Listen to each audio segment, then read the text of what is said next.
자, 반갑습니다. 배동찬 교수의 맛있는 좋은 이야기의 배동찬입니다. 자, 여러분 반갑습니다.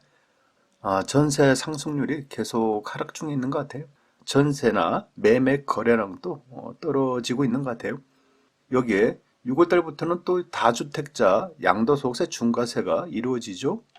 또한 주택 공급이 서서히 증가되고 있는 것 같아요. 이러한 상황에서 과연 매수세가 계속 이어질까요? 여러분도 한번 생각 한번 해보시죠.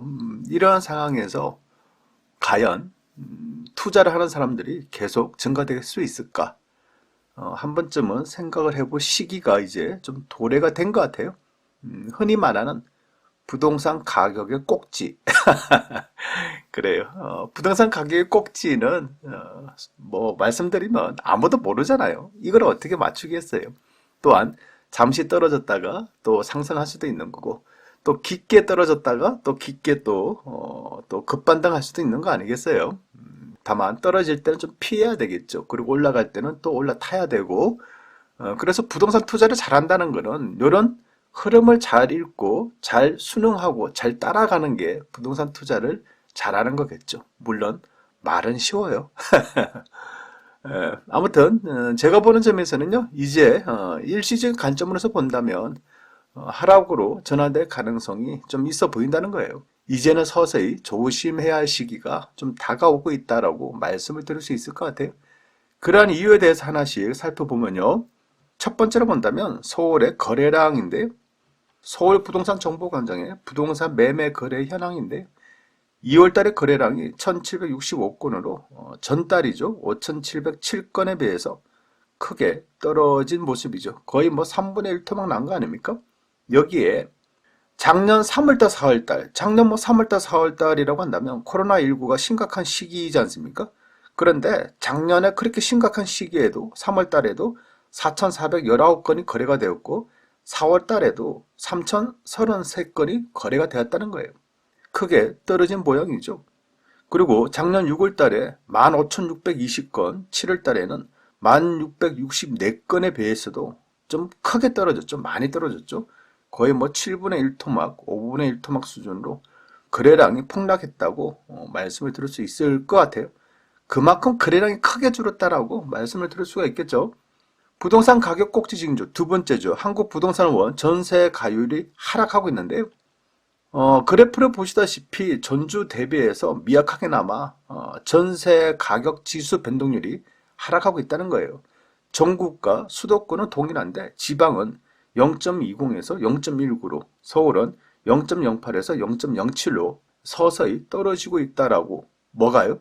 전세 가격 지수 변동률이 이렇게 떨어지고 있다라고 말씀을 드릴 수 있을 것 같고요.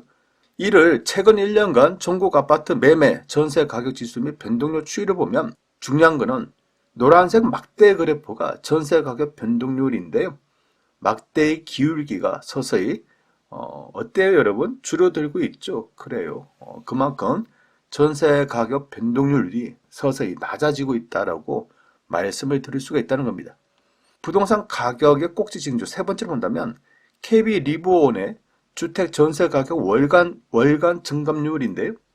전세 전국 수도권뿐만 아니라 기타 지방 등 전국의 전세 가격 상승폭이 완화되고 있다는 거예요.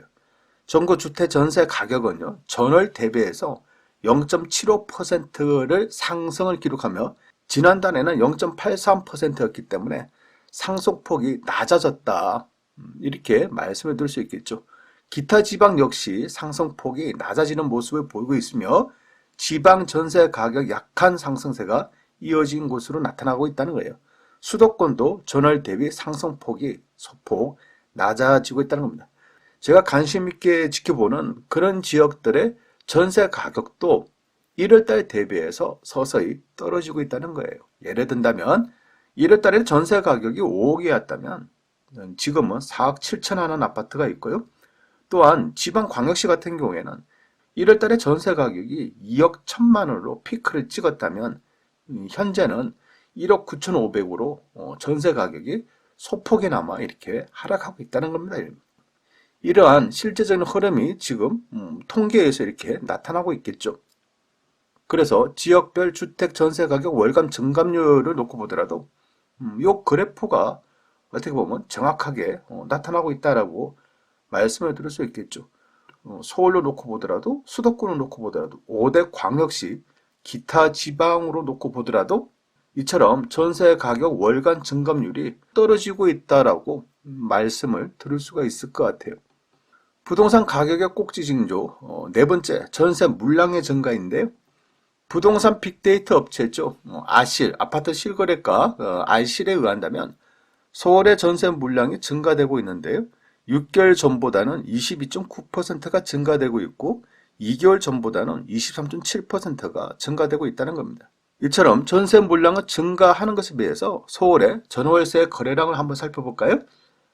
서울 아파트 전월세 거래 현황인데요. 먼저 아파트입니다. 아파트 현황 보면 맨 끝에 있는 2월달 거 보시면 7,724건이죠. 그러면 2021년에 비해서 1,885건에 비해서 어때요, 여러분? 전세의 전월세 거래량 또한 서울 지역 아파트가 떨어지고 있다는 거예요. 서울에 있는 다세대 연립 전월세 거래 현황을 놓고 보더라도 2월 달에 5,232건이 거래가 됐는데요. 7,379건이라는 전달에 비해서 어때요? 다세대나 연립 또한 전월세 거래가 줄어들고 있다는 겁니다. 여기에 서울 지역의 단독주택이나 다가구 주택을 놓고 보더라도 마찬가지입니다, 여러분. 2월 달에 6,300건으로 9,564건인 1월 달에 비해서 어때요? 요것도 좀 많이 떨어졌죠, 여러분. 그러니까 이처럼 서울로 놓고 보면 아파트가 됐든 뭐 단독 다가구 주택이 됐든 빌라나 연립이 됐든 이처럼 전월세 거래 현황도 떨어지고 있다는 겁니다. 물론 임대차 보호법에 기한 뭐 계약갱신 청구권에 기해서 거래가 뭐 2년에서 4년으로 늘어났기 때문에 이런 현상도 뭐 작용이 했다라고도 봐야 되겠죠. 또한 2월 달에는 구정 연휴로 인해서 거래가 감소될 수도 있겠죠. 여기에다가 이사 부동산 공급 대책에 의해서 일시적 현상으로도 볼 수도 있을 것 같아요. 따라서 이러한 현상이요. 전세 가격 상승률이 점차 낮아지는 이러한 현상이 봄철에까지 이어지는지 한번 눈여겨보셔야 될 것 같아요. 서울의 입주 물량 감소도 또한 눈여겨보셔야 되겠죠. 부동산 가격의 꼭지 징조 다섯 번째. 이것은 바로 매수 심리가 얼어붙었다는 거예요. 아마 이게 가장 중요한 요소이지 않을까요? 어때요, 여러분? 화면을 보시면 어때요? 춥죠? 추워요. 생각만 해도 춥네. 그래요. 그만큼 부동산 시장에 매수 심리, 즉 사고자 하는 마음이 서서히 얼어붙고 있는 것 같아요. 첫 번째로 본다면 너무 많이 가격이 올랐다라는 인식들 좀 많이들 하고 계시겠죠? 물론 집 가진 사람들이야. 또 투자의 목적으로 사신 분들이야. 아직 멀었어 라고 더 올라가야 돼 라고 생각할 수도 있겠죠.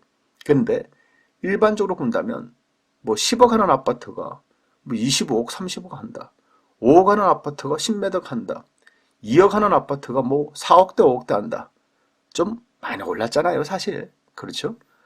두 번째로 본다면 신용대출금리가 갑자기 0.6% 정도 최대로 본다면 이렇게 상승했죠. 그래서 앞으로 돈이 더 많이 풀리고요. 인플레이션 현상이 일어나고 그러면 정부 입장에서는 좀 인플레이션을 잡기 위해서 뭘 해야 될까요? 금리를 올려야 되겠죠. 그러면 금리가 올라가면 비투를 하신 분들, 연끌을 하신 분들 입장에서는 부동산 시장에, 주식 시장에 타격을 입을 가능성이 많아지겠죠. 세 번째로 본다면 다주택 투자자들의 추가 매수가 어려워졌다는 거예요. 이 중에서도 제가 제일 눈여겨보는 부분은 역시 세 번째가 되겠죠. 다주택 투자자들의 추가 매수가 어려워졌다는 거예요. 이 부분은요. 취득할 때 취득세, 중과세가 됐죠. 12%예요. 또 아파트를 가지고 있음으로 납부하는 세금, 보유세, 종합부동산세 지금은 어마어마하죠. 아파트를 팔 때 이득을 봐서 좋아요. 좋은데 다주택자들에 한해서는 세금이 뭐 60에서 뭐 70, 80% 아닙니까? 여기다가 주민세까지 포함하면 남는 게 없어요. 그러니 다주택자 입장에서는 추가 매수가 어렵게 되겠죠. 내가 현재 1가구 2주택이에요. 아무리 투자 위치가 좋은 그러한 지역의 부동산이 나왔다 하더라도 아파트가 나왔다 하더라도 내가 선뜻 사기에는 내가 현재 가지고 있는 부동산 때문에 선뜻 사기가 어렵게 됐다는 거예요. 즉 돈 있는 자들의 투자 구멍을 원천 차단했다라고 봐야 되겠죠. 이런 식으로 차단을 해놓고 부동산 시장의 새로운 매수 주체들, 즉 무주택자들이나 2030 세대의 영끌, 비투를 막기 위한 주택 공급 확대, 특공, 청약 기회를 확대하겠다. 40년 모기지. 그 다음에 신도시 건설 등등 이런 식으로 하게 됨으로써 무주택자와 2030 세대의 부동산 연끝 비투를 막아서 부동산 하락의 그날을 기다리는 거 아닐까요? 물론 이러한 생각 누구의 생각이다? 정부의 생각이겠죠. 그렇다면 투자자들의 생각은 어때요? 아니 투자자들의 생각이야 아직도 저금리죠. 풍부한 유동성이죠. 코로나19 이후에 소비 증가, 인플레이션 등으로 인한 자산 가치의 상승을 생각할 수도 있다는 거예요. 투자자들 입장이라면 또. 아무튼 정부의 입장이라면 돈 있는 자들의 부동산 투자를 원천 차단하고 무주택자들이나 2030 세대의 비투나 연끌을 차단하게 되면서 부동산 하락의 순간을 기다린다는 거죠. 저 개인적인 생각을 좀 정리를 해드린다면 두 가지 의견이 누구 맞고 누구 틀리다 이렇게 말하기는 어렵죠. 제가 보는 점에서는 이제는 서서히 뭔가 부동산 시장에서 흐름이 좀 변화되는 것 같아요. 흐름이 좀 바뀌어 나가고 있는 그런 과정이다라고. 그래서 이제는 서서히 정부의 말이 먹히는 시기가 도래되고 있지 않을까라는 그런 생각을 해볼 수가 있다는 겁니다. 즉 정부가 생각하고 있는 그 날이 서서히 다가오는 듯한 느낌이 든다는 겁니다. 따라서 우리는요 여러분 어디 한쪽의 편에서 이 말이 맞다 또 저쪽 편에서 가지고 아니다 이 말이 맞다 이렇게 하실 필요 없어요. 그냥 담담하게 부동산 시장을 있는 그대로 바라다 보셔야 되겠죠. 또한 여러 가지 시각으로 부동산을 두루두루 살펴보세요. 그 중에서 여러분들은 가장 합리적이고 가장 합당한 선택만 여러분이 하시면 된다는 거예요. 이상까지 배동찬 교수의 맛있는 도움 이야기였습니다. 감사합니다.